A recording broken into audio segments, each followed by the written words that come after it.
तो एक घर के अंदर चुफेंग बिस्तर पर बैठकर कहता है, मुझे लगता है कि मैं कम से कम कुछ दिनों तक भूखा नहीं रहूंगा और अपने परिवार में खुद को प्रूव करने के लिए सेंट पीरियड हार्प के साथ कल्टीवेशन शुरू कर देता है और सोचता है इससे पहले कि मैं अजूरा ड्रैगन सेट ज्वाइन होता जब मेरे ऊपर डिवाइन लाइटिंग गिरा था, इसी तरह से मेरे डांटे के अंदर चला गया था, जिसके कारण मैं लेवल 2 में प्रमोट हो गया था। लेकिन कुछ सालों से मेरी कल्टीवेशन लेवल बिगड़ गई है। उस लाइटिंग की वजह से मैं रैंक 2 में ही रह गया। बाकी सारे लड़के मुझसे आगे निकल गए। लाइटिंग मेरी सारी स्पिरिचुअल एनर्जी को ऑब्जर्व कर लिया और मुझे आगे बढ़ने नहीं दिया। जब मेरे ऊपर लाइटिंग गिरा था तो वो मॉन्स्टर की तरह 9 कलर में दिख रहा था। पता नहीं वो क्या था, लेकिन मैंने जल्दी से रैंक 2 पर पहुंच गया। लेकिन अच्छी चीजें टिकने के लिए नहीं है। इसके बाद मैं और आगे नहीं जा सका। ऐसा इसलिए है क्योंकि मैंने मेरे द्वारा जितने भी स्पिरिचुअल एनर्जी एकत्रित किया गया वो डिवाइन लाइटिंग ने सब ऑब्जर्व कर लिया। 9 कलर डिवाइन लाइटिंग जो मेरे दांते के अंदर चला गया था। 9 कलर लाइटिंग का प्रत्येक कलर लाइटिंग एक बहुत बड़ा मॉन्स्टर की तरह लग रहा है, जो लगातार मेरे द्वारा एकत्रित किया गया स्पिरिचुअल एनर्जी ऑब्जर्व कर लेता है। हैंक कहता है, लेकिन मैं बता सकता हूँ ये कितना खा सकता है, इसकी एक सीमा है। अगर मैं इसे भर सकता हूँ तो मुझे यकीन है कि मैं फिर से बेहतर कर सकता हूँ। 9 लाइटिंग स्पिरिचुअल एनर्जी को ऑब्जर्व करता है और 9 लाइटिंग बीस्ट एक गोले में मिल जाते हैं। चुफेंग उस गोले से स्पिरिचुअल एनर्जी लेता है और कहता है इसने काम किया। 5 साल बाद मैं आखिरकार रैंक 3 में पहुंच गया। अपने पावर को ऑब्जर्व करने के लिए बाहर जाता है और एक पेड़ के सामने खड़ा होकर अपना बायां हाथ दिखाता है। उसके बाद पेड़ में एक बहुत बड़ा छेद हो जाता है। वो अपने हाथ को देखता है और उसे अपने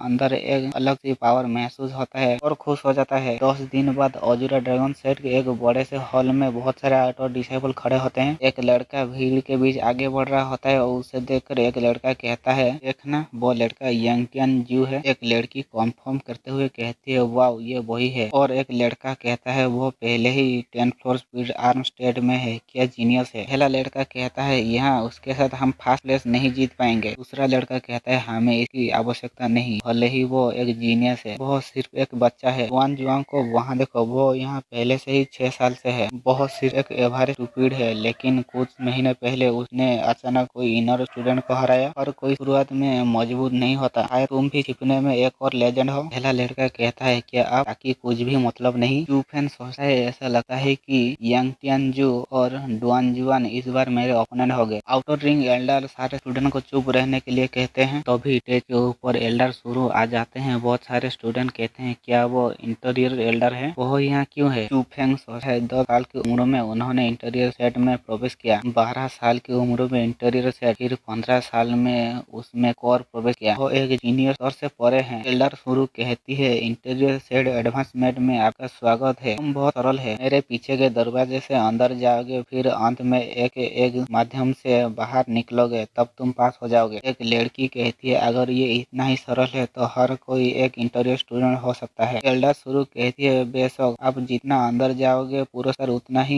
बेहतर होगा, इसीलिए हम सभी ने आपके लिए अलग अलग पुरस्कार तैयार किया है। जो कोई भी पहला स्थान प्राप्त करेगा उसे विशेष तकनीक के लिए पुरस्कार किया जाएगा। जो अतिरिक्त स्टूडेंट को भी सीखने की अनुमति नहीं, एक अलग विशेष पुरस्कार। सारे स्टूडेंट खुश हो जाते हैं और कहते हैं, चलो। सोचता है, अलग विशेष इनाम, क्या इसका मतलब था